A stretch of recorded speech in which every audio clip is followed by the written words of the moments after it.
ডাকসু কর্তৃক আয়োজিত বই বিতরণ অনুষ্ঠান। এখানে ৩০০ জন শিক্ষার্থীর কাছে কিছু প্রতিবেদন, যেটা জাতিসংঘ এটা পাবলিশ করেছে। এটা আমাদের কাছে অনেক সময় দুর্লভ। অনেক সময় দেখা যায় যে আমরা পড়তে চাই, আমরা জানতে চাই, কিন্তু আমাদের কাছে সেরকম সুলভ হয় না, যার কারণে আমাদেরকে অনেক বেগ পোহাতে হয়। ডাকসু কর্তৃক আজকে ৩০০ জন শিক্ষার্থীর কাছে এই আমলনামাগুলো পৌঁছেছে।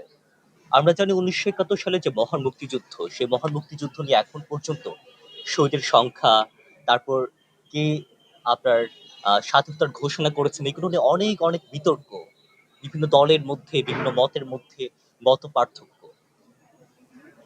আমরা জুলাই আন্দোলন, জুলাই বিপ্লব, জুলাই গণঅভ্যুত্থান নিয়ে অনেক অনেক কথা বলে থাকি।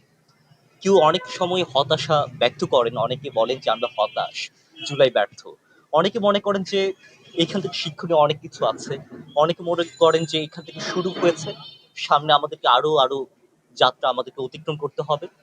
কিন্তু অ্যাটলিস্ট যে সকল পক্ষ এই জুলাই গণঅভ্যুত্থানে নেতৃত্ব দিয়েছেন, অংশগ্রহণ করেছেন, তারা মনে করেন না এটি একটি ম্যাটিকুলাস ডিজাইন।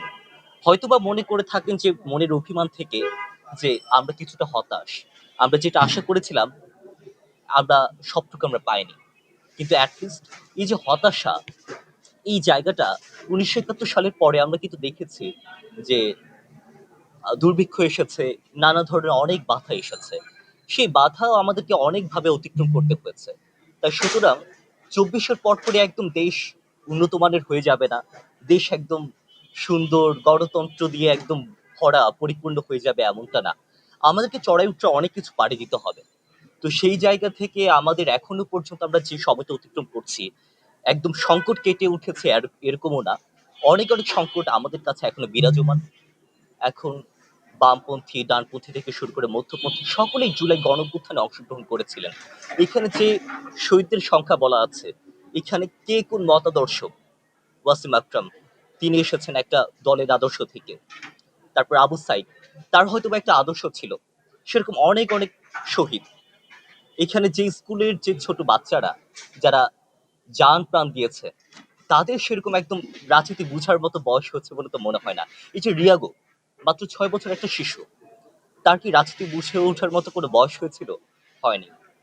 তো সেই জায়গা থেকে এই যে শহীদদের উপর আমরা যে দাঁড়িয়ে আছি, তাদের রক্তের উপর আমরা দাঁড়িয়ে আছি, আমাদের একটা দায় আছে, আমাদের একটা দায়িত্ব আছে, কর্তব্য আছে।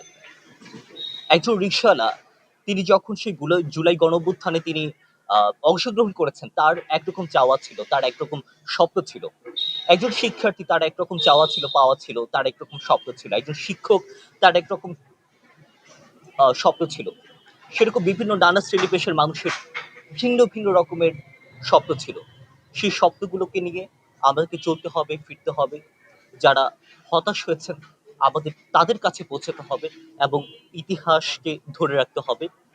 ইতিহাসের যে বিকৃতি আমরা বারবার দেখি বাংলাদেশের ইতিহাসে, সেই জিনিসটা পুনরাবৃত্তি যাতে না ঘটে, আমাদেরকে সেদিকে সচেষ্ট থাকতে হবে, আমাদের সচেতন থাকতে হবে এবং সঠিক ইতিহাসটা আমাদেরকে ধরে রাখতে হবে।